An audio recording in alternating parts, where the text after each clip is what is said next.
Welcome to Pindar Poetry. We hope you learned something new. You'll begin by confirming prerequisites and opening the right tool. First, check available disk space.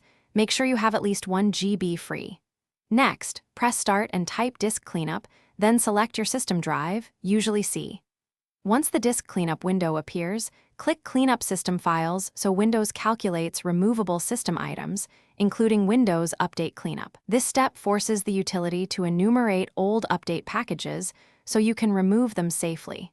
Do not skip it because that's how you access the cleanup options. Once done, wait while disk cleanup rescans with system privileges. This can take several minutes.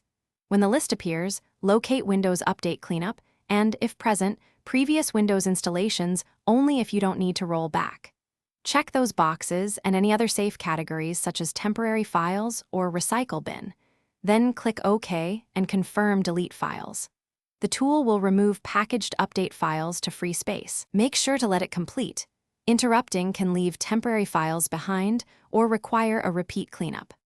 To complete the task, restart the PC if disk cleanup prompts you.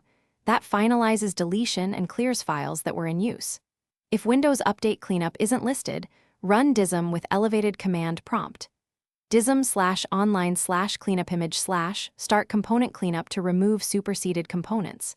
If you hit errors, run sfc/scano to repair system files, then try cleanup again. One key troubleshooting tip: if dism reports issues, check for pending XML or stuck updates and reboot into safe mode to run cleanup commands there.